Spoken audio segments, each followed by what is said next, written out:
당원 여러분, 한국 스포츠당 총재 최동호입니다.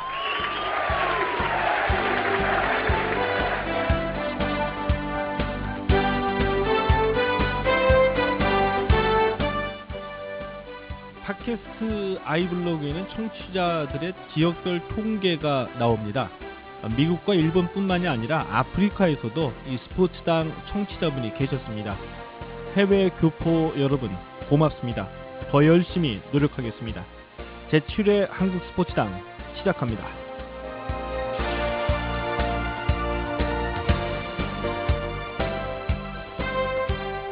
국제올림픽위원회와 UN 마약범죄사무소가 공동 주최한 스포츠 승부 조작 방지를 위한 전문가 회의에서 우리나라 검사가 공식 초청을 받고 수사 사례와 관련 법제를 발표했습니다.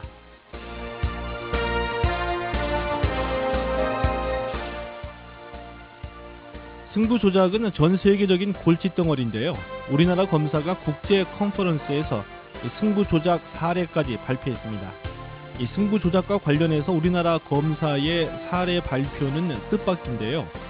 승부 조작 사건이 많아서가 아니라 이 대한민국 검찰의 우수성 때문이라고 믿고 싶습니다.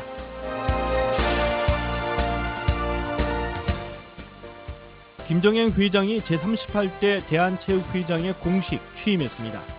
김 회장은 이혜리사 새누리당 의원의 체육회 부회장 선임을 취소하겠다는 뜻을 밝혔습니다. 체육회장 선거에서 김정행 회장은 이혜리사 의원을 3표차로 따돌리고 당선됐습니다. 그리고 지난달에 김정행 회장이 이혜리사 의원을 부회장으로 선임했다고 발표했는데요. 이혜리사 의원은 제의를 받은 적이 없다고 곧바로 반박하는 미묘한 해프닝이 있었죠. 김정행 회장의 해명에 따르면 정확하게 의사 타진을 한 것이 아니라 전화통화로 한국 체육을 위해서 함께 하자고 말했다는 것인데요. 글쎄요, 이 정도로 얘기하고서 정확한 본인의 의사 확인 없이 부회장으로 발표했다면 김정행 회장의 결례가 아닐지 싶습니다. 김 회장은 정승도 하기 싫으면 못하는 것이라고 말하면서 다른 여성 체육인으로 대체하겠다는 뜻을 밝혔는데요. 회장님, 삼고초려 아시죠? 정말 인재라고 생각하셨다면 몇 번을 찾아가서라도 영입해야죠. 그렇지 않다면 그저 이 구색 맞추기용으로 이혜리사 의원을 부회장에 갖다 앉히겠다는 것인데, 정말 그렇다면 이혜리사 의원이 열받았겠죠. 회장님의 실수인 것 같습니다.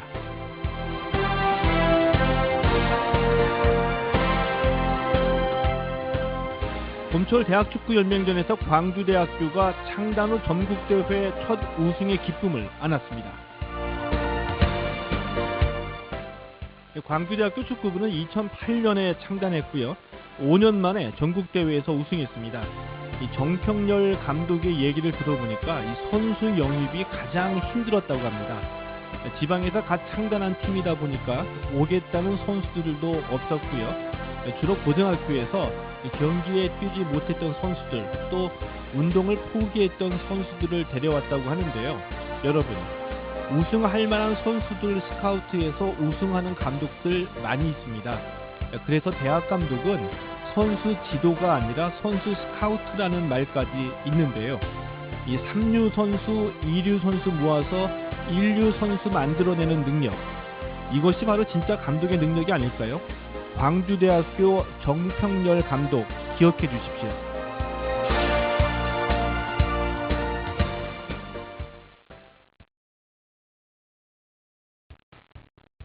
3회 연속 올림픽 톱10, WBC 준우승, 월드컵 16강, 원더풀, 뷰티풀. What the fuck is this?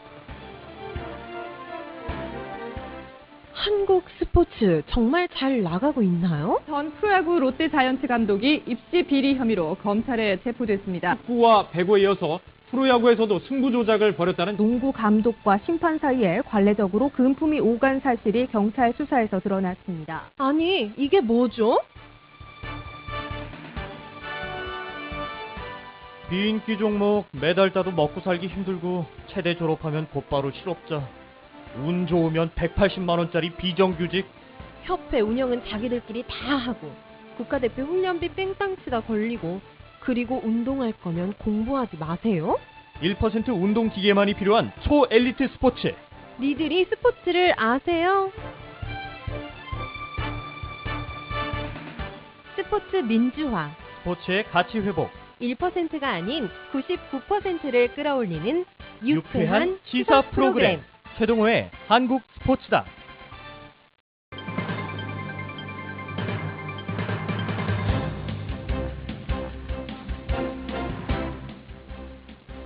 검찰이 프로농구 승부 조작과 관련해서 강동희 감독의 구속영장을 청구했습니다.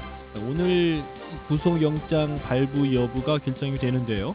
오늘 이슈에서 프로농구 승부 조작 수사 속보와 관련해서 KBS 해설위원이자 점프볼 편집장인 손대범 기자를 연결하고요. 승부 조작의 실체는 사기도박 범죄자들이 불법 사이트를 차려놓고 선수나 감독을 하수인으로 고용하는 거죠. 그런데 강동희 감독이 유명인이다 보니까 언론의 취재와 보도의 초점이 강동희 감독에게만 맞춰져 있습니다. 허재원 YTN 기자 연결해서 강동희 감독 취재 현장에서 느낀 점을 들어봅니다.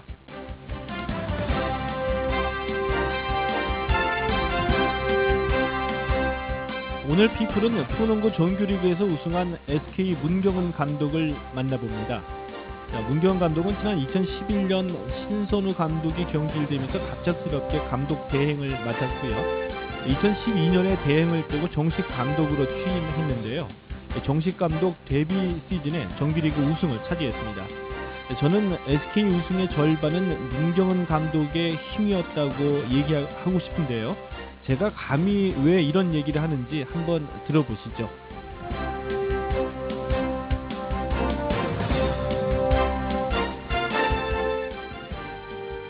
오늘 오피니언에서는 흥미로운 아이템을 하나 준비했습니다. JTBC가 중계권료 70억 원을 주고서 WBC를 단독 중계했죠. 중계권료 70억 원은 예선과 본선 39경기를 포함한 액수인데요. 우리나라가 단 3경기만 하고 2라운드 진출에 실패했습니다. JTBC로서는 대박을 노렸다가 쪽박을 찬 셈이죠. JTBC의 WBC 중계 손익 계산서를 뽑아봤습니다.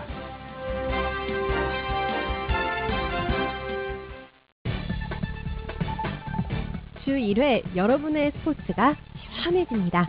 정치, 경제, 사회 문화가 함께하는 스포츠 시사 프로그램 최동호의 한국 스포츠다. 오늘 중으로 강동희 감독의 구속 여부가 결정이 될 것 같습니다. 검찰은 혐의 입증에 상당히 자신감을 갖고 있는 분위기인데요. 아직은 강동희 감독이 승부 조작에 관여했다고 단언을 할 수 있는 상황은 아닙니다. 하지만 충격적이라는 것만큼은 피하기는 어려울 것 같은데요. 자, 오늘 이슈에서는 이 프로농구 승부 조작과 관련해서 손대범 KBS 해설위원 그리고 이 허재원 YTN 기자 두 분 전화로 연결을 하는데요. 먼저 이 손대범 위원 연결해서 이 검찰의 수사 상황을 알아보겠습니다. 여보세요? 예, 안녕하십니까? 예, 안녕하세요. 현재 이 강동희 감독의 구속영장 실질 심사가 진행이 되고 있죠? 그렇습니다. 현재 오후 4시 30분에 강동희 감독이 의정부지검에 들어갔는데요. 예. 현재 심사가 시작됐고 구속 여부는 오늘 밤 늦게 결정될 것으로 알려졌습니다. 예. 이 검찰에서는 그 2011년 2월에서 3월 사이에 4차례나 승부 조작이 있었다는 것으로 이 혐의 사실을 밝혔거든요. 네. 예, 그 소환 조사 받기 전에 혐의 내용하고 좀 달라진 부분이 있는 것 같은데 이 검찰이 발표한 혐의 내용을 좀 정확하게 좀 정리 좀 해주시죠. 예, 일단 소환 이전에는 한 차례 정도라고 생각을 했었는데 예. 이제 소환 조사 이후에 4차례 승부 조작이 있었다는 것으로 이제 검찰은 혐의 내용을 발표를 했죠. 예. 2011년 2월 말 그리고 3월에 3경기에서 모두 4경기 정규리그 4경기가 대상이 됐는데요. 예. 이 강동희 감독이 2명의 브로커로부터 4,700만 원을 받고 이 승부 조작을 했다는 그런 혐의입니다. 예. 그래서 내용을 본다면은 주전을 출전시키지 않고 이 경기를 치러서 졌다거나 혹은 뭐 쿼터 경기를 해가지고 쿼터를 지고 들어간다거나 그런 식의 승부 조작이 있었던 것으로 검찰은 혐의 내용을 정리를 했습니다. 예. 아직까지 강동희 감독은 여기에 대해서 강력하게 부인하고 있는 상태입니다. 예. 강동희 감독은 아직까지는 혐의를 부인하고 있다는 말씀이시고요. 그리고 애초에 그 강동희 감독을 그 끌어들였던 브로커 최모 씨가 이제 구속을 당했는데요. 이 네. 최모 씨 외에도 또 한 명의 브로커가 있었다면서요? 그렇습니다. 이것이 이제 좀 또 다른 국면을 맞게 된 계기였는데요. 예. 최모 씨 외에도 이 전직 프로야구 출신인 조모 씨가 한 명이 더 있었던 것으로 알려졌습니다. 이 두 사람이 이 검찰에 따르면은 이 두 사람이 이제 번갈아 가면서 이제 강동희 감독에게 이 돈을 건넸다는 그런 혐의인데요. 이로 인해서 또 다른 연관자가 있지 않느냐라는 그런 추측도 나오고 또 수사가 이루어졌습니다. 예. 그 뭐 2011년, 12년에 있었던 그 프로 축구 야구 승부 조작에서도 이 조직 폭력배가 관련됐다는 사실이 확인된 바가 있는데요. 네. 이 검찰 소환 조사 이후에 이 강동희 감독에게도 이 그 조직 폭력배 자금으로 연결된 추정이 되는 돈이 또 건네졌다라는 보도가 나온 적이 있거든요. 이 조직 폭력 관련서는 어떤 내용입니까? 그렇죠. 이 두 최모 씨와 조모 씨 두 명의 브로커의 이 돈의 출처가 바로 이 조직폭력배와 관련된 A 씨가 아니냐 하는 말이 있었거든요. 예. 예, 그러다 보니까 이것으로 인해서 이 강동희 감독이 좀 뭔가 피할 수 없는 사연이 있었던 것이 아니냐는 그런 농구계에서 그런 반응이 있습니다. 이 예. A 씨 같은 경우는 말씀하신 대로 2010년 10월에도 프로축구 선수에게 돈을 주고 승부 조작했고 그 외에도 이 사설 토토 사이트를 개설하면서 이 부당이득을 취한 혐의가 있었거든요. 예. 현재 현재 징역 3년 6개월을 선고받고 보육 중이잖아요. 예. 이제 이런 부분에 있어가지고 이 어떻게든 연관이 돼가지고 마음 약한 강동희 감독이 피할 수 없는 뭔가가 있었던 것이 아니냐는 그런 농구계의 반응이 있습니다. 예. 그러니까요, 결국에는 그 A씨라고 지금 보도가 되는 그분이, 그러니까 흔히 전주라고 부르고 있죠. 그 스포츠 사기 도박을 그렇죠. 그 주도하는 사람인데, 뭐 정황상으로 네. 보니까 이 A씨가 인터넷 불법 사이트를 차려놓고서 뭐 프로 축구, 프로 농구 가리지 않고 그냥 집중적으로 이 승부 조작을 시도하는 것으로 보이는군요. 그런데 이 사건이 좀 확대가 될 가능성도 있나요? 예, 현재로서는 다들 이제 우려하는 부분이 바로 사건의 확대입니다. 이 예. 선수든 감독이든 이 강명희 감독이 실질적으로 본인의 그 인정 여부와 관계없이 잡혀 들어가서 그 이후에 추가적으로 감독이든 선수든 누군가가 엮인다면 프로농구는 더 큰 위기를 맞거든요. 예. 이런 부분 때문에 다들 이 걱정하고 있는 부분이 있습니다. 게다가 브로커 역시 2명으로 늘어났고 이 브로커가 배구나 이 다른 여자 농구 쪽에도 관여를 했다는 그런 소문이 돌면서 다들 걱정을 하고 있습니다. 예. 그 주말 경기 그 농구장 스케치한 기사를 보니까 이 승부 조작 여파 때문인지 관중들이 많이 줄었다고 그러는데요. 이 프로농구 같은 경우에는 현재 이 플레이오프 앞두고 있는데 이 승부 조작의 영향을 좀 많이 받고 있겠죠? 예, 그렇죠. 실질적으로 강동희 감독이 처음으로 소환 조사를 받았던 이 고양 오리온스와 원주 동부, 그리고 서울 삼성과 KT 간의 경기에서도 이 관중이 채 2,000명이 들어오지 않았거든요. 예. 네, 그런 싸늘한 분위기를 일찌감치 좀 감지할 수 있었고요. 게다가 최근에 있었던 이 고의 패배 논란까지 겹치면서 이 프로농구 경기장을 찾는 관중이 확 줄었습니다. 예. 이 서울 삼성 같은 경우도 이 상당히 좀 맥이 빠진 느낌이 많이 들었었고요. 또 원주 동부는 이미 감독이 감독 없이 이 김영만 코치가 감독 대행을 맡게 됐는데 이렇다 보니까 선수들도 이 가뜩이나 부상에다가 성적이 안 좋은데 이런 일이 겹치다 보니 플레이에 많이 힘이 빠진 모습이었습니다. 결국 대패를 하고 말았고요. 무엇보다 가장 염려하는 부분은 KBL인데요. 예. KBL 같은 경우도 오늘 이 방송에 있기 전에 KBL 갔다 왔는데 과연 강동희 감독에게 어떤 이 결과가 나올지 다들 노심초사하면서 기다리는 부분이 있습니다. 예. 일단 한성대 총재는 이미 지난주에 이 이사회를 갖고 만약에 강동희 감독의 혐의가 진실이라면은 이 영구 제명까지 할 것이라는 단호한 대처를 했는데 다른 한편으로는 이 강동희 감독 말이 사실이길, 그러니까 혐의가 없다는 말이 사실이기를 바라는 마음을 갖고 있었습니다. 또 이 프로농구 감독들 역시 좀 불안한 눈빛으로 그 강동희 감독을 바라보고 있었는데요. 예. 일단 얼마 전까지만 해도 그런 논의가 있었다고 합니다. 강동희 감독에게 뭐 무혐의를 지지한다는 것이 아니라 이 감독을 하다 보면은 정규리그 막판에는 이미 승리가 결정된 상황에서는 주전들을 빼고 경기하는 것도 서로 양해가 된다. 뭐 그런 일도 있다는 것을 이제 정리를 해가지고 탄원서를 제출할 그런 계획도 갖고 있었는데 예. 일단 뭐 서류나 이런 절차상의 문제 때문에 그런 계획은 일단 무산된 상태라고 합니다. 예. 그러면 일단 이 승부 조작이 나오기 전에 이 고의 패배 논란이 있었는데요. 이 감독들 스스로가 고의 패배는 인정을 한 셈이군요. 결국에 그런 얘기가 나왔다고 하는 거는. 일단 이번 건에 대해서가 아니라 기존에 이제 지난 몇 년 NBA나 KBL도 마찬가지로 정규리그 막판에는 일단 예. 이 주전들을 빼고 이 벤치 멤버들의 뭐 기량 향상이라든지 뭐 부상 관리 차원에서 그런 주전들 출전 시간을 안 배해주는 뭐 그런 부분에 대해서는 인정을 한 것 같고요. 예. 일단은 이 고의 패배에 대해서는 이 모든 감독들이 일단은 다들 좀 말을 아끼고 있는 편입니다. 예. 근데 이 손대범 기자는 KBS 해설도 하시고요. 요 월간 그 점프볼에서 편집장으로 계시는데 잠시 후에 또 녹화가 있다면서요? 예.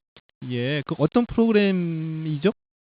일단은 오늘은 두 개가 있는데 예. 일단 하나는 운동화라는 프로그램인데 아마 여기서도 이런 제가 사실 이 말을 정말 하기 싫은 주제인데 이런 가슴 아픈 농구만 한 10년을 취재한 입장에서는 정말 예. 말하는 게 제 얼굴에 침을 뱉는 것 같은 느낌이거든요. 예. 일단 그 같은 주제를 한 번 더 말하게 됐고 예. 또 오늘 밤에 방송될 스포츠 하이라이트 프로그램이라는 프로그램이 있는데 역시 여기서도 이 지난주 이슈를 다루기 때문에 이 강동희 감독의 이름을 어쩔 수 없이 꺼내게 될 것 같습니다. 예. 사실 이 최근에 농구계에서 종사하는 젊은 기자들 대부분이 이 어린 시절에 농구를 보면서 자라왔던 세대이기 때문에 예. 이 다들 기사를 쓰면서도 똑같은 말을 했습니다. 이게 사실이 아니길 바랄 뿐이지 사실이 아니길 바란다. 제발 이것이 사실이 아니었으면 좋겠다. 그런 심정으로 다들 이 기사를 쓰고 의정부 지검에 취재를 가고 그랬다고 합니다. 예, 농구 기자 입장에서는 기사 쓰는 것도 참 그 안타까운 심정으로 쓰고 있을 것 같습니다. 지금 제가 네. 알기로 잠시 뒤에 곧바로 이 녹화가 KBS에서 있는 걸로 알고 있는데도 이 바쁠 텐데 시간 내주셔가지고 정말로 고맙습니다. 예, 고맙습니다. 예, 지금까지 이 손대범 이 KBS 해설위원이었습니다. 예, 승부 조작의 주인공이 다른 사람도 아닌 강동희 감독이었기 때문에 이 충격, 몰락, 배신 뭐 이런 단어가 춤을 추고 있습니다. 하지만 이 대형 사건이 터질 때마다 이 사실관계를 냉정하게 살펴보지 못하고 마치 이 쓰나미처럼 이 파문, 파장, 충격이라는 단어로 이 도배가 되는 보도를 하는 것이 과연 이 바람직한가라는 의문을 제시하는 분들도 계신데요. 이슈 두 번째 순서에서 이 YTN의 허재원 기자 연결합니다. 강동희 감독의 취재 뒷얘기를 들어보겠습니다. 여보세요? 네, 안녕하세요. 허재원입니다. 아, 예, 허재원 기자 네. 오래간만입니다. 네, 안녕하세요. 이 목소리가 워낙 씩씩하니까 목소리만 들어도 이 스포츠 기자라는 느낌이 확 드는데요. 예, 감사합니다. 네네. 이 허재원 기자가 이 네. 페이스북에 글을 올리신 거를 보고 인터뷰를 부탁을 드렸어요. 네네. 이 페이스북에 보니까는 이 강동희 감독 취재 경쟁을 보면서 씁쓸함을 느낀다. 언론이 이래도 되는 건지 마치 이 강동이 잘 걸렸다 하면서 이 살점을 파먹는 것처럼 보인다라고 쓰셨는데요. 이런 글 올리신 배경이 어떤 건지 또 이 말씀하신 취지가 어떤 건지 좀 설명 좀 부탁드릴게요. 네, 방금 전에도 말씀하셨지만 뭐 충격, 경악 뭐 이런 자극적인 단어들이 굉장히 많이 나왔습니다. 지금은 좀 잠잠해졌죠. 예. 그런데 연합뉴스에서 첫 번째 기사가 나왔던 4일 그리고 그 다음 날인 5일에는 정말 제가 볼 때도 이게 경쟁이 너무 지나친 게 아닌가 이럴 정도로 좀 낯뜨거웠는데요. 예. 경쟁적으로 추측성 기사가 많이 나왔고 이미 혐의가 입증되지도 않은 상황에서 며칠 어떤 경기가 뭐가 잘못됐다 어쩐지 그날 경기는 뭐가 이상하더라 뭐 이런 식의 기사가 굉장히 많이 나왔습니다. 그래서 좀 그 당시 2년 전에 그런 경기를 봐왔던 제 자신도 예. 저 정도 기사가 나올 정도의 팩트는 아니지 않나 그런 회의적인 생각이 많이 들었고요. 예. 이게 뭐 농구 팬들의 알 권리보다는 이 기자들끼리 경쟁을 위한 뭐 그런 기사로 변질된 게 아닌가 그런 회의도 들었고 최초 보도된 연합뉴스 기사가 약간 좀 아쉬운 면이 있는 게 예. 보통은 이렇게 조사를 받기도 전이면 A씨나 B씨 뭐 이런 식으로 이니셜을 박는 게 일반적인데 예. 2년 전 현역으로 활동했던 현직 감독 K씨 이렇게 딱 못을 박아버렸거든요. 예. 그때부터 좀 언론들 과열 경쟁에 불을 붙인 게 아닌가 그런 아쉬움이 듭니다. 예. 이 말씀하신 내용을 들어보면은 이 네. 언론인들 사이에서 자주 이제 얘기가 되는 이 취재 경쟁 이전의 그 언론의 윤리 의식이라든지 아니면은 이 피의자의 인권과 관련된 문제이기도 하다는 생각이 들기도 하는데요. 네. 조금 전에 말씀해 주셨는데 그 지난 4일에 그 연합에서 최초 보도할 때 K 감독이라고 보도가 됐었죠. 예, 여기에 이제 많은 힌트가 있기도 했지만 이 K 감독의 강동희 감독이라는 것은 어떻게 확인하셨나요? 네, 일단 2년 전 현역이었던 지금도 현직 감독으로 있는 K씨라고 나왔는데요. 예. 현직 감독 K씨가 김진 감독, 김동관 감독, 강동희 감독 3명입니다. 거기에다가 예, 그렇죠. 2년 전에 현역으로 있었던 게 김동관 감독은 탈락이 되고 예. 하지만 이제 김진 감독은 2010-2011 시즌이 끝나고 LG 감독으로 취임을 했기 때문에 예. 첫 공식 경기가 2011년 10월이었어요. 그래서 이런 예. 경우에는 2년 전이라고 보기가 좀 힘들죠. 그래서 뭐 일단 특정인을 지목한 것이나 다름이 없다 이렇게 추측이 됐었고 예. 그날 밤에 뭐 동료 기자들이나 농구계 관계자들과 통화를 여러 통 하는 과정에서 곧바로 확인이 가능했고요. 예. 다음 날 오전 10시쯤에 강동희 감독 본인과 통화를 하면서 최종적으로 확인을 했습니다. 예.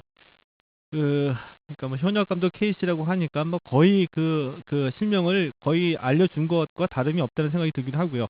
그 보도 이후에 뭐 당연히 뭐 허재영 기자 입장에서는 이 강동희 감독하고 통화를 시도를 했을 텐데요. 근데 제가 얘기 듣기로는 그 5일서부터는 이 강동희 감독 전화기가 다 꺼져 있었다고 얘기를 들었거든요. 네. 근데 이 3월 5일에 페이스북에 올린 글 보니까 통화가 됐다. 예, 억울한 부분이 있을 수도 있기 때문에 신중히 취재하고 기사 써야겠다는 글을 올린 거를 제가 봤거든요. 네. 예, 강동희 감독하고 통화는 어떻게 이루어졌나요?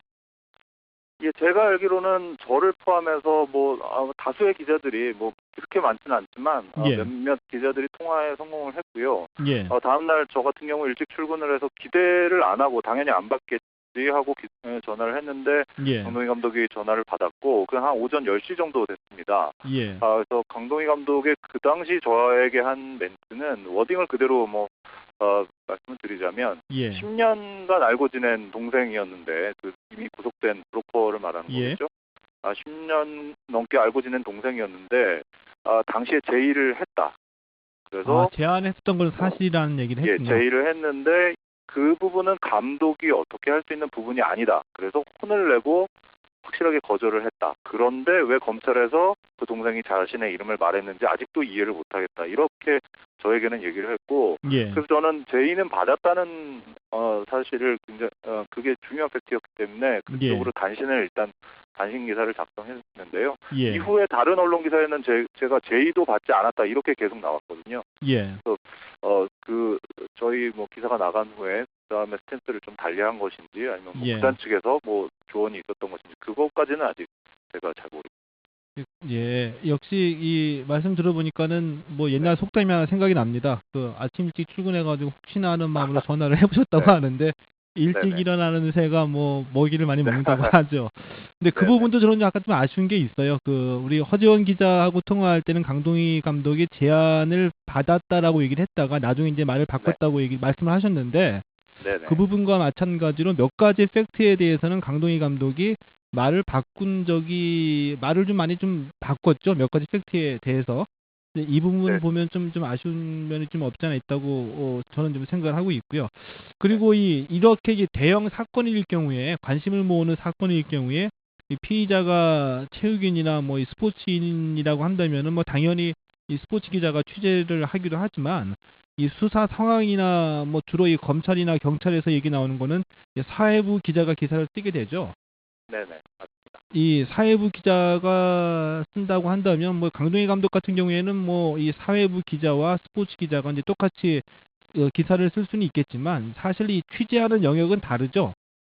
네, 전혀 다를 수밖에 없습니다. 뭐 이번 사건을 예로 들면 메인 역할은 물론 이제 사회부의 검찰 출입 기자가 맡게 될 것 같습니다. 더구나 이번에는 의정부지검에서 수사가 이루어지기 때문에 예. 일부 언론 같은 경우에는 의정부 주재 기자, 뭐 경기 북부 주재 기자가 메인 기자가 되겠죠. 예. 그래서 뭐 혐의를 잡고 뭐 조사도 하고 수사 결과 발표하는 뭐 이런 일련 과정이 모두 검찰에서 이루어지기 때문에 검찰 담당 기자나 뭐 경기 북부 의정부 주재 기자가 메인 역할을 할 수밖에 없고 예. 대신 사회부에서는 강동희 감독에 대한 그 직접적인 취재나 이런 게 어렵기 때문에 스포츠부의 팩트 확인이나 이런 자문을 많이 할 수밖에 없습니다. 그래서 예. 뭐 2년 전에 어떤 경기들이 있었냐 도대체 아니면 뭐 강동희 감독의 평소 성향이 어떠냐, 주변에 친한 사람들은 어떠냐, 뭐 이런 사실들을 스포츠 기자들의 도움을 빌리게 되고요. 예. 이번 같은 경우에 저 같은 경우는 강동희 감독의 통화 내용, 사회부 담당 기자가 강동희 감독과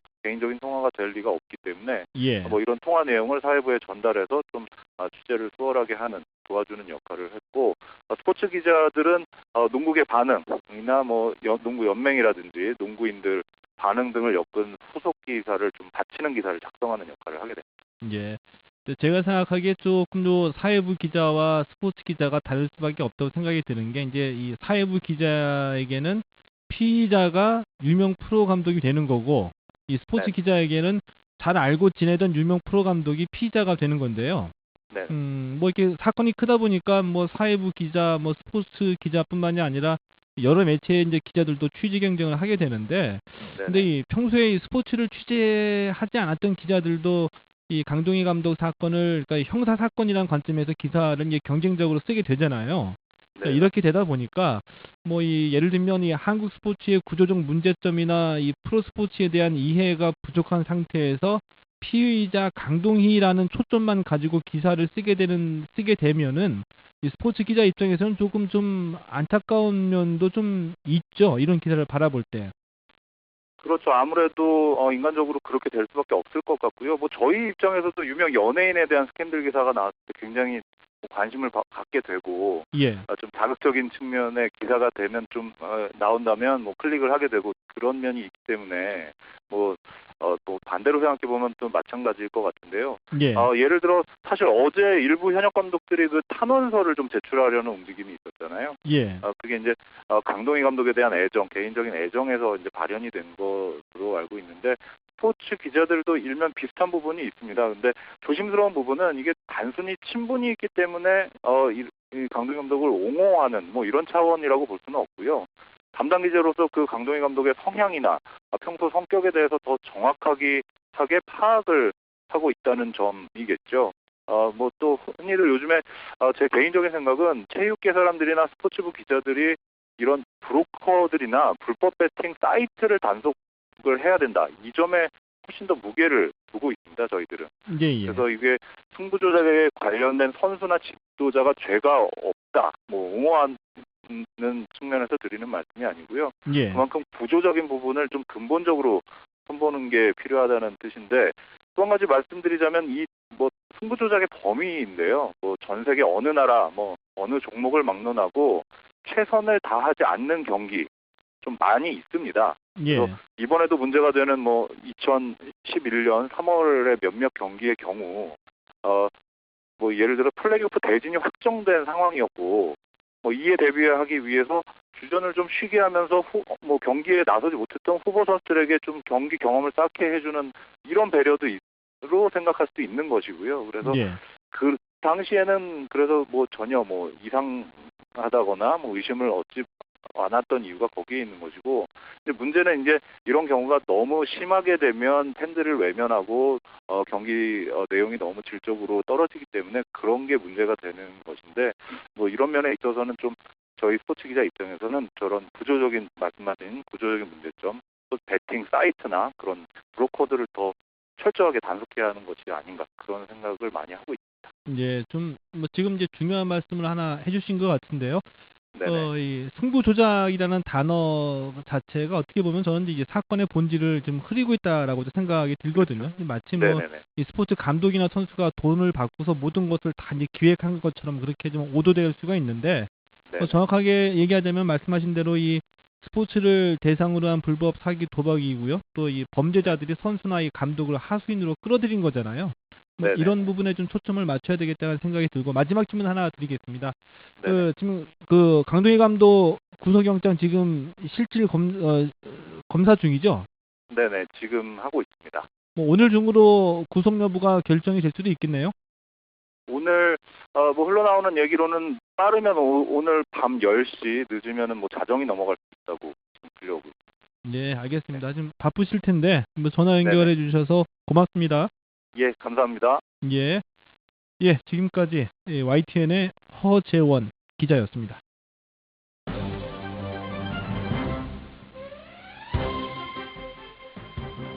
예고된 참패 타이중 참사. WBC 예선에서 대표팀이 2라운드 진출에 실패한 것을 보도한 일부 언론의 기사 제목입니다. 글쎄요, 이 예고된 참패, 예고된 패배였다면 왜 미리 대비책을 얘기하지 않았는지 궁금해집니다. 일부 기자들의 예고된 참패라는 기사도 미리 예고돼 있던 것이 아닌지 모르겠습니다. 친구들이 삼촌 모른대. K리그 이천수 선수의 조카가 한 말입니다. 이천수 선수 이 초등학생인 조카가 있는데요. 이 조카가 친구들에게 이천수 선수를 자랑했다고 합니다. 그런데 이 친구들이 다 이천수 선수를 모른다고 하니까 조카가 울면서 친구들이 삼촌 모른대라고 얘기했답니다. 이천수 선수 2006년 독일 월드컵 끝난 이후로 이 수원과 전남, 사우디의 알 나스르 그리고 이 J리그로 떠돌았죠. 정확하게는 잊혀진 선수였습니다. 지금 초등학생이면 모를 수도 있겠죠. 흘러가는 세월을 어떻게 잡겠습니까? 저도 예전엔 얼짱 기자였는데요. 지금은 안 먹힙니다. 초등학생까지는 모르겠지만 초등학생의 엄마들은 잘 알고 있겠죠.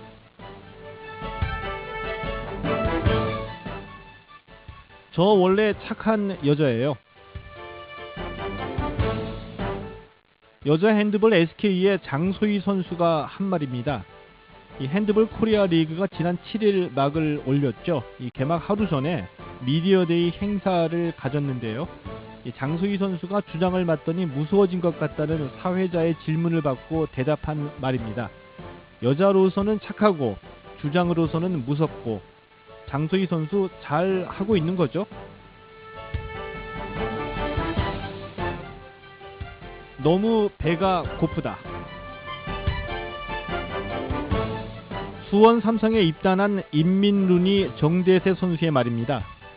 지난 9일 강원 FC전에서 정대세 선수의 강슛이 크로스바를 맞췄는데요. 터질 듯 하면서도 아직까지 골을 잡아내지 못하고 있습니다. 배가 당연히 고프겠죠. 지금 뛰는 거 보니까 이 불도저라는 새로운 별명 그대로 종횡무진인데요. 이 배고픈 거 달래려 한꺼번에 폭식하는 날도 있었으면 좋겠습니다.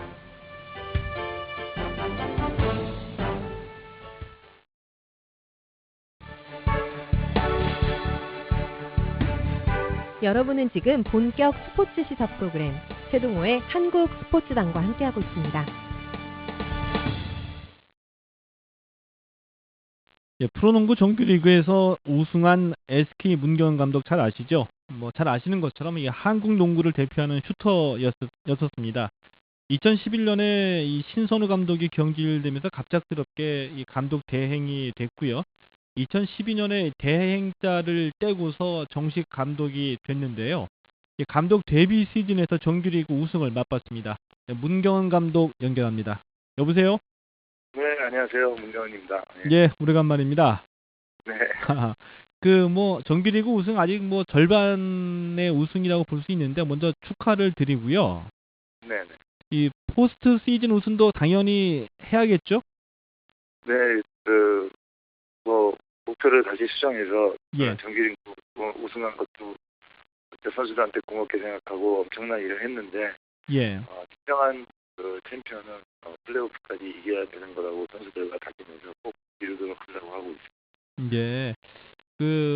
자신감이 좀 있어 보이는 것 같습니다. 예, 감독 대행 1년하고 이 감독 데뷔 시즌에서 우승한 건데 너무 빨리 우승 감독 되는 거 아니에요? 주위에서는 1년차 때 6강 이상 가고 차근차근 해서 공부 좀 더 하고 우승할 수 있게끔 가는 좋은 방법도 있는데 기회가 왔을 때는 정말 저한테 운이 따르는 한 해였고요. 또 예. 기회가 꼭 잡아야 된다는 생각이 선수들하고 저하고의 생각이 맞아떨어진 것 같아서 예. 어쨌든 운이 상당히 많이 떨어지고 그리고 저한테 행운이었던 한 해인 것 같습니다. 예. 본인이 굉장히 노력을 많이 했으니까 운도 따라줬다라고 이제 생각이 들기도 하고요. 그런데 그 시즌 개막 전에 SK가 우승 전력이라고 평가받지는 못했죠. 네. 6위에서 한 예, 다른 이 아니면 7위 정도 할 것이다라는 그 예상이었었는데 예, 그것 또한 그 선수들한테 상당히 저 나름대로 선수 구성을 잘했다고 생각을 했는데 시즌 직전에 평가가 이렇게 나와서 제가 선수들한테 상당히 미안함을 느꼈었고요. 예, 아, 제가 워낙 경험도 없고 초짜 감독이었기 때문에 과연 이렇게 그 쟁쟁한 선수들을 모아놓고 잘 끌 수 있을까라는 주위분들 걱정이 상당히 많았었어요. 그래서 예. 그런 평가가 나오지 않았겠는가 해서 저로서는 뭐더 파고들 수 있는 그 다짐의 기회가 되지 않았었나 그렇게 생각합니다. 아, 근데 저는 좀 굉장히 좀 궁금한 게요. 지금 말씀하신 대로 그때 시즌 전에는 하위권이라는 평가가 있었는데 네. 정규리그에서 좀 우승을 했잖아요. 근데 솔직히 그런 얘기 들었을 때 이 시즌 네. 전에 문 감독께서는 SK를 어떻게 평가하셨었어요? 뭐 6위 이상 4강까지 갈 수 있다는 자신감은 저 나름대로 있었고요. 6강 예. 이상 가는군요. 그래서 김선영, 최부경 그 신입급 선수들의 김동우, 박상호 이런 경험 있는 선수들이 합류되면서 사실은 초반 1라운드에 6승 3패 이상만 잘 걷어줘서 스타트가 된다면 이 젊은 선수들이 자신감을 얻음으로써 다른 시너지 효과를 충분히 얻어서 상위권으로 잘하면 가지 않을까라는 욕심은 사실 있었거든요. 예, 아주 예, 네, 4강까지 갈 수 있지 않을까라는 욕심을 좀 냈었는데 다행히 1라운드에 6승 3패 이상을 하면서 5연승 6연승으로 가면서 선수들이 자신감을 얻으면서 분위기가 다져지지 않았나 그렇게 생각합니다. 야, 그 어려운 고비를 넘기셨네요. 제 경험으로는 그 경험이 부족한 감독들이 되게 그 초반에 잘 나가다가 중반 넘어서면서 그 고비를 맞는 경우가 많는데, 그 상승세를 잘 이어갔던 것 같아요.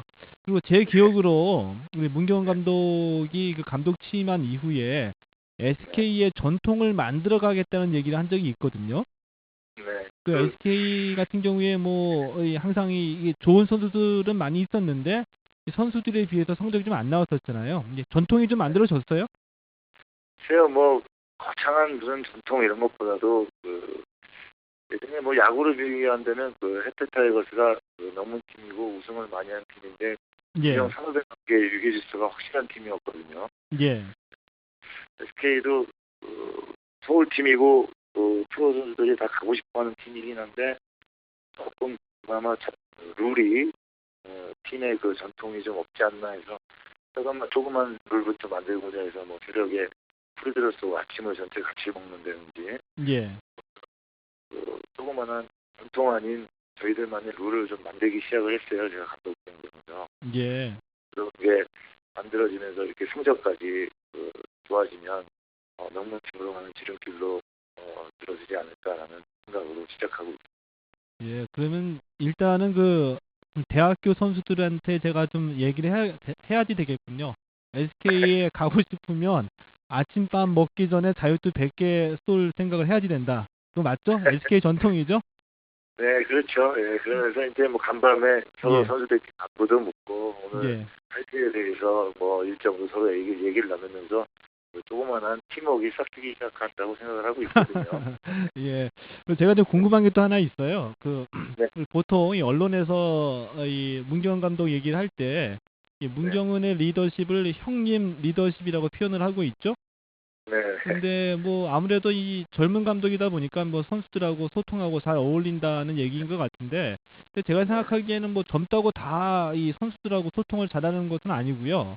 원래 성격이 잘 어울리는 겁니까? 아니면은 본인 스스로 이런 감독이 돼야 되겠다라고 생각해서 어울리는 건가요?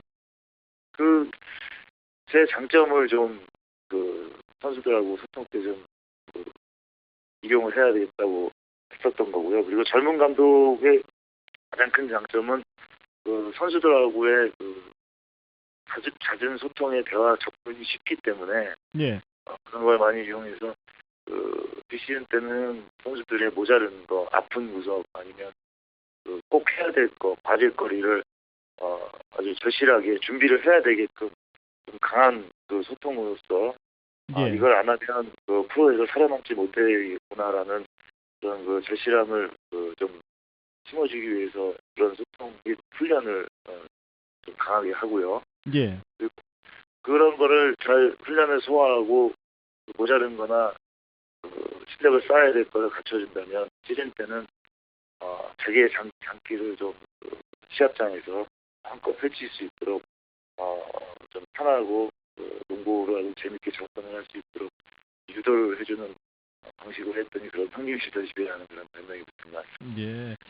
그러면은 문 감독님, 그러면 요즘에도 이 선수들하고 나이트 클럽은 자주 가십니까? 요즘에 가세요, 안 가세요? 이제 뭐 시즌 때 올스타 브레이크 때 한번 선수들이 회식시켜달라 해서 한번 계산해 주려고 올스타 브레이크 때 한번 가셨군요, 최근에. 계산해 주려고 나갔습니다. 그 저기 기술적인 얘기 하나 물어볼게요. 네. 이제 언론에서 보통 이제 분석할 때 SK의 그 우승 원동력 센터 없는 그 원가드 포워드 시스템 또 이 뭐 3-2 드롭존 그러니까 뭐 지역 방어 얘기를 하잖아요. 네. 예, 근데 이 원가드 포워드나 뭐 3-2 드롭존 같은 전술이 원래대로 하면 제가 봤을 때는 상당히 위험 부담도 있는 전술이거든요. 네, 그렇죠. 원래부터 이런 전술을 선호하신 겁니까? 아니면은 뭐 현재 팀 멤버상 고민 끝에 우리 멤버로는 이런 전술이 맞다라고 해가지고 승부수를 띄운 겁니까? 네, 후자가 맞죠. 네, 저희가 역시 감독의 능력을 좀 강조하시는 거죠, 후자는? 아니. 그런 건 아니고요. 예, 저희 팀이 매년 걸출한 3번 포지션이 없었기 때문에 장신 포드들이 예, 그래서 상당히 고민거리였고 취약 포지션이었고 그랬었는데 혼혈을 못 뽑으면서 박상호, 김동우가 합류하고 또 최국영, 김민수도 완전한 빅맨이 아니거든요. 예. 이런 빅포드들이 많은 이 팀을 어떻게 효율적으로 갈 수 있을까 하다가 상대방한테 분명히 상대방은 포인트 가드 그리고 스몰 포드 내지 슈팅 가드 아니면 포드 이렇게 나눠져서 외곽이 구성되는데 예, 수비만 이 장신 포드들이 이 발빠른 앞선 1, 2번들의 수비만 된다면 공격에서는 반대로 상대팀이 어려워하지 않을까라고 수비에 어떻게 대처를 해야 되나 해서 고민 끝에 여러 감독님들 자문도구하고 우리 코칭 스태프 회의도 하고 그래서 만들어낸 게 사실 포드 4명 뛰고 그리고 3-2 드랍존 장신이 앞에서 조그만 가드들을 압박해준다면은 자기 지역만 막아주면은 충분히 승산이 있을 거다 해서 이렇게 해서 만들게 된 거죠. 예. 그 아무래도 이 다른 팀 감독들이 대부분 다 이제 그 선배이다 보니까 뭐 이렇게 자문도 구하고 그러시는 것 같은데 어느 분인지 모르겠지만 이거 가르쳐 주신 분은 좀 후회하고 있을지도 모르겠습니다. 아니 그렇게 자문 구하기 편한 게 제가 막내 감독이고요. 예. 형님 하면서 이렇게 저렇게 전화해서 많이 가르침도 받고 또 특히 1년 감독생에 저희 1년에 많은 표를 해봤기 때문에 예. 저랑 어렸을 때 감독생을 1년 하면서 19승밖에 못했었거든요. 그리고 예. 6위라는 성적을 거두면서 많은 감독님들이 좀 조언도 많이 해주고 그래서 저한테는 아주 1년이었기 때문에 그런 게 올해 다 시행착오가 다 이렇게 겪어서 온 것 같습니다. 예, 감독님 마지막 질문 하나 드릴게요. 이 팬들이 가장 궁금해하는 건데요. 네. SK 선수들을 다 잘 뛰었잖아요. 근데 만약에 문경 감독이 이 정규리그 MVP를 뽑는다면은 누구? 정말 다 이유가 된다면 다 주고 싶지만 다 고맙고 예. 열심히 해줬는데 그래도 제 생각에 팀 컬러를 바꿔주고 또 어려운 2년차 징크스도 깨면서 포지션 변경까지 훌륭히 소화해낸 김성현 선수가 MVP 후보가 아닐까라고 조심스럽게 얘기하고 싶습니다. 예. 청취자 여러분, 이 SK 문경 감독은 김선영 선수를 정규리그 MVP로 추천을 하셨습니다. 개인적으로 궁금해서 하나만 마지막 더 질문 드릴게요. 네. 뭐 대학 때서부터도 뭐 요즘 말로 하면 얼짱이었잖아요, 문경 감독님이.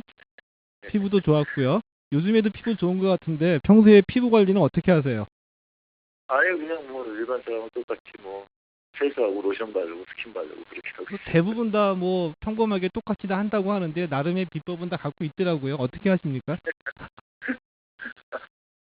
아니 뭐 항상 긍정적인 생각 갖고 뭐 이렇게 지내면 피부가 좋아지는 것 같아요. 예. 문경 감독님 이제 바쁘실 텐데 인터뷰해 주셔서 고맙고요. 그 포스트 네. 시즌에서도 우승하길 빕니다. 저는 진짜로 포스트 시즌에서 이번 시즌에는 SK 응원하겠습니다. 네, 고맙습니다. 예. 예, 고맙습니다. 네.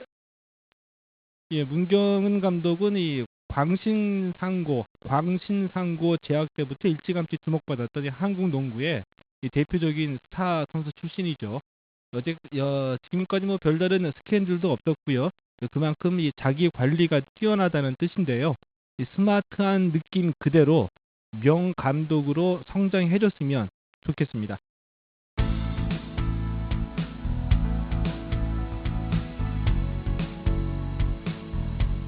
한국 스포츠당은 매주 월요일 오후 6시 100.3MHz 관악 FM에서 생방송으로 진행됩니다. 튜닝 라디오 애플리케이션에서 생방송으로 들으실 수 있고요. 이 팟캐스트로 들으시려면은 인터넷에서 최동호의 한국 스포츠당 검색하시면 됩니다. 스포츠당 아이블로그나 스포츠당 팟빵이 나오는데요. 클릭하시면 되고요. 지난주에 스포츠당 호스팅을 아이블로그로 바꿨습니다. 그래서 5회까지 올렸던 팟캐스트가 삭제됐고요. 새롭게 다시 스포츠당 팟캐스트가 올라왔습니다. 아이튠즈 팟빵에서 들으실 수 있고요. 아이블로그에서도 들으실 수 있습니다. 한국 스포츠당 도와주시는 분 소개해드립니다. 여러분, 이 300명, 500명이 모여서 원탁 회의하는 장면 상상이 가십니까? 이 사회적 의사소통 기업 코리아 스픽스가 있습니다. 코리아 스픽스는 부산 시민 500인 원탁 토론회, 축구 지도자 300인 원탁 토론 회의, 구로구민 500인 원탁 토론 회의 등을 개최했습니다. 300명, 500명의 대형 토론 회의를 어떻게 진행할까요? IT 기술을 적용해서 다양한 의사 표출 속에서 공통된 의제를 모아간다고 합니다. 궁금하신 점은 인터넷에서 코리아 스픽스 검색하시면 됩니다.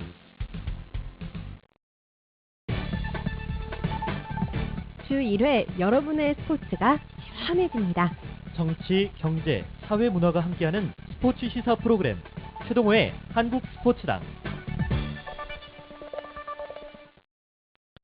예, 이 WBC를 정리하면서 무슨 얘기를 할까 고민이 참 많았습니다. 이 2라운드 진출 실패의 원인에 대해서는 분석 기사가 많이 나왔죠. 뭐 구태여 이 반복되는 얘기를 저까지 할 필요는 없다고 생각을 했고요.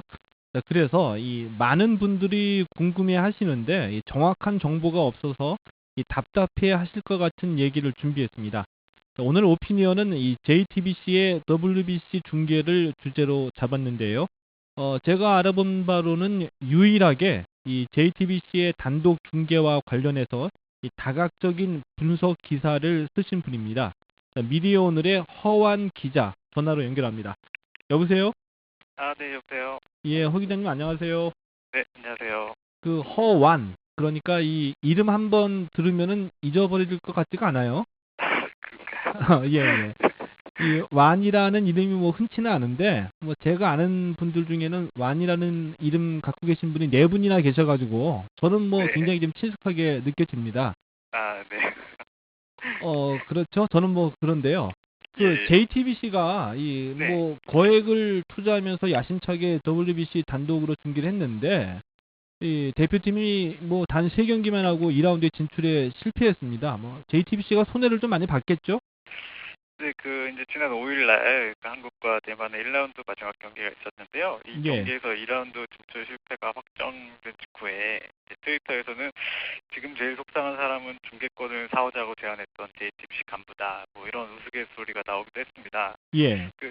JTBC는 지난해 10월에 지상파 3사를 제치고 WBC 중계권을 단독으로 따냈는데요.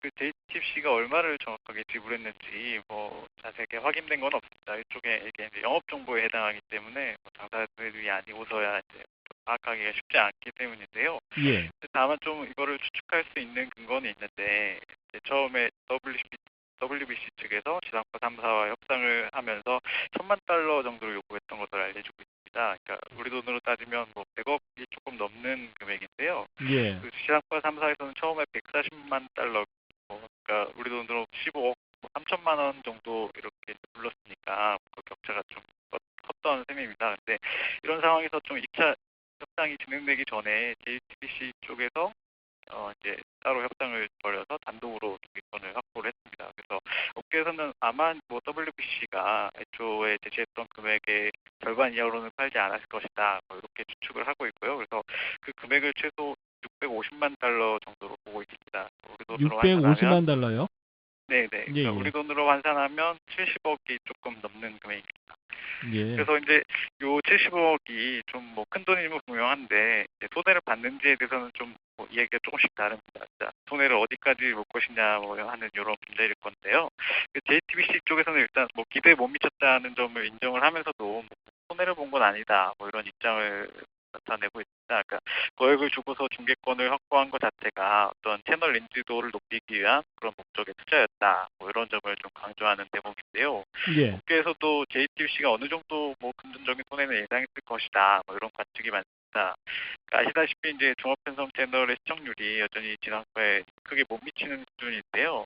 뭐 아직까지 종편을 한 번도 안 봤다. 뭐 이런 분들도 적지 않고요. 네, 이런 상황에서 WBC 같은 대형 스포츠 이벤트 중계를 계기로 뭐 채널을 좀 알려보자. 뭐 이런 목적이 있었다는 점 분명해 보입니다. 아, 예, 그러니까는 뭐 그러니까 금전적인 수익도 있지만 JTBC 입장에서는 이 채널을 홍보한다는 의도도 있었다는 얘기죠? 네, 그렇죠. 이제 JTBC 중계에서 이제 중계를 보러 온 시청자들이 뭐 또 다른 프로그램에 대해서 이제 관심을 가질 수도 있고요. 또 지난해에도 이미 이제 JTBC에서는 그 월드컵 예선전을 중계를 한 적이 있었습니다. 그러니까 지난 네. 2월의 일인데요. 막판에 이것도 이제 지상파들이랑 협상이 잘 안 되고 있을 때 막판에 이제 물밑 협상을 벌여서 이제 브라질 월드컵 아시아 지역 예선전 2경기 중계권을 확보해서 방송을 한 적이 있었습니다. 당시 이제 그 JTBC에서는 한국과 레바논 그리고 한국과 카타르전 경기를 방송을 했는데요. 평균 시청률이 7.9%였습니다. 그러니까 예. 당시로부터는 종편사상 최고 시청률을 기록했던 거여서 소위 말하는 대박을 터뜨렸다는 반응이 많았습니다. 다만 이제 이번 그 WBC 중계에서 뭐 금전적인 부분만 따로 떼어내서 보면 어느 정도는 좀 손해를 봤을 거라는 것이 이제 대표적인 분석인데요. 예. JTBC는 이번에 30억 원 어치의 광고를 판매한 것으로 알려지고 있습니다. 2라운드까지 광고를 모두 판매했다고 하고요. 광고주도 아마 이제 한국이 2라운드까지는 뭐 무난하게 진출할 것으로 예상을 했기 때문에 뭐 미리 광고를 준비했던 거겠죠. 근데 JTBC가 지상파를 비롯해서 또 각 방송사의 경기 화면을 따로 이렇게 판매를 하기도 했고요. 뭐 예. 네이버라든지 티빙 같은 뭐 인터넷과 모바일에도 중계권을 다시 판매해서 약 10억 원 가량의 수익을 올린 것으로 알려져 있습니다. 근데 뭐 그렇다고 하더라도 중계권료가 70억 원이었다고 가정을 하면 일정하게 손해를 봤을 거라는 분석이 나오고 있습니다. 예, 그러면은 뭐 어림잡더라도 최소한 30억 원 정도의 손해는 본 것 같다는 말씀이신 것 같고요. 저기 궁금해지는데 그 시청률은 어느 정도 나왔습니까? 네, 이번 대회 한국 대표팀의 첫 경기였죠. 그 지난 2일날 열린 한국과 네덜란드전 같은 경우를 보면 7.5%의 시청률을 기록했습니다. 예. 시청률 조사 업체인 LGB 뉴스 코리아 자료인데요. 그 4일 열린 이제 두 번째 경기 호주와의 경기 시청률은 6.7%였습니다. 이 경기 당시 이제 분당 최고 시청률이 12.2% 정도 나왔고요. 그 마지막 경기 이제 대만과의 경기에서는 6.9%의 시청률이 나왔습니다. JTBC 쪽에서는 이제 내심 아마 15% 안팎의 시청률을 기대했던 것 같은데요. 뭐 기대했던 만큼은 아니지만 아무튼 예. 종편 평균 시청률을 감안하면 뭐 비교적 높은 수준이었던 거는 맞는 것 같습니다. 예, 그 1라운드에서 가장 그 관심을 모았던 경기가 이제 타이완전인데, 이 타이완전이 오히려 그 네덜란드전보다 시청률이 좀 낮았다는 것은 좀 의외로 느껴지고요. 네. 이 말씀하신 시청률이 뭐 6.5%에서 7% 정도까지인데, 물론 뭐 이 정도 시청률이 그 종편 프로그램에 비하면은 좀 높다라고 볼 수는 있겠지만, 이 WBC라는 그 국민적 관심사라는 것을 고려를 해보면 시청률이 좀 낮았다라고 평가를 하는 게 더 정확하지 않을까요? 네, 그러니까 지상파 방송사들이 이제 중계했던 지난 대회들과 비교해 보면 좀 차이가 쉽게 드러날 것 같습니다. 그 지난 대회 이제 2009년에 열린 2회 대회에서는 1라운드 시청률이 모두 10%를 넘겼습니다. 예. ADB 닐슨 자료인데요.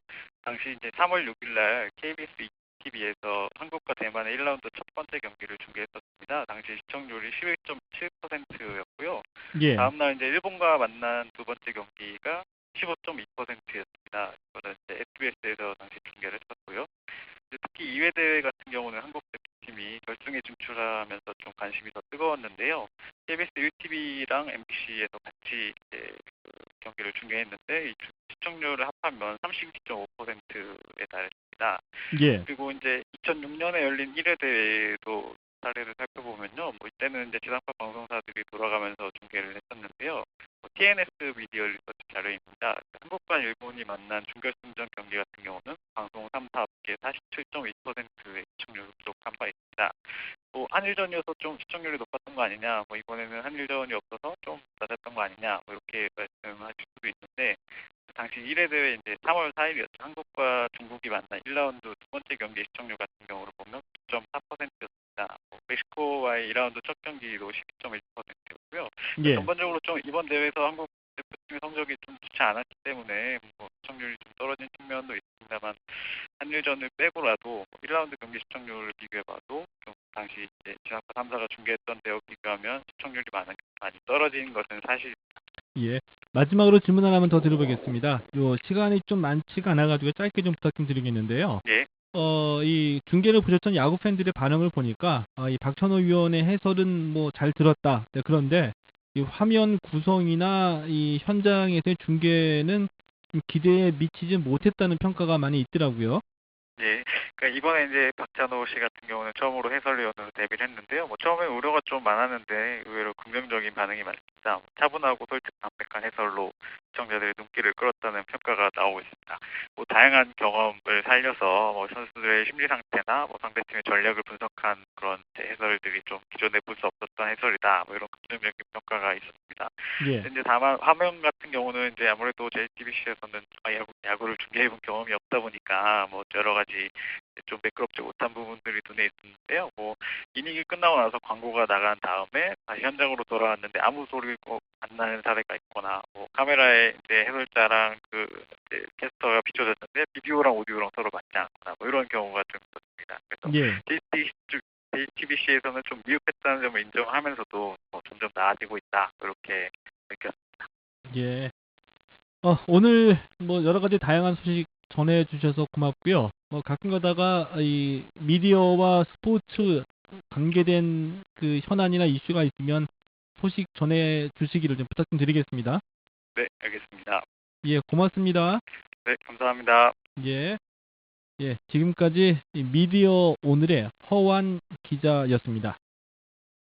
이 스포츠 시사에 관심 가져주신 청취자 여러분, 그리고 멀리 해외에 계시는 교포 여러분, 고맙습니다. 이 최동호의 한국 스포츠당 7회는 여기까지 하겠습니다. 고맙습니다. 청재님 가라사대. 하나, 스포츠를 좋아한다면 공부해라. 스포츠에도 보이지 않는 손이 존재한다. 경제와 정치에 관심을 갖고 스포츠를 바라봐라. 웃고 즐기기만 한다면 주머니 털리는 봉이 될 뿐이다.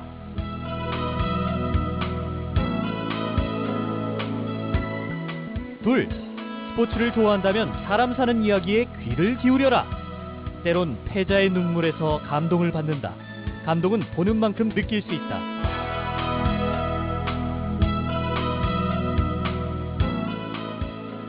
셋, 스포츠를 좋아한다면 스포츠의 가치를 생각해라. 페어플레이와 공정성이 최선의 가치이다. 설익은 프로페셔널이 만들어낸 삐뚤어진 프로의식, 결과중심, 승자독식, 황금 만능주의에서 벗어나 보자고요. 스포츠의 가치를 회복한다면 세상은 바뀝니다. 스포츠 민주화. 스포츠의 가치 회복. 1%가 아닌 99%를 끌어올리는 유쾌한 시사 프로그램. 최동호의 한국 스포츠당. 한국 스포츠당. 한국 스포츠당. 한국 스포츠당. 한국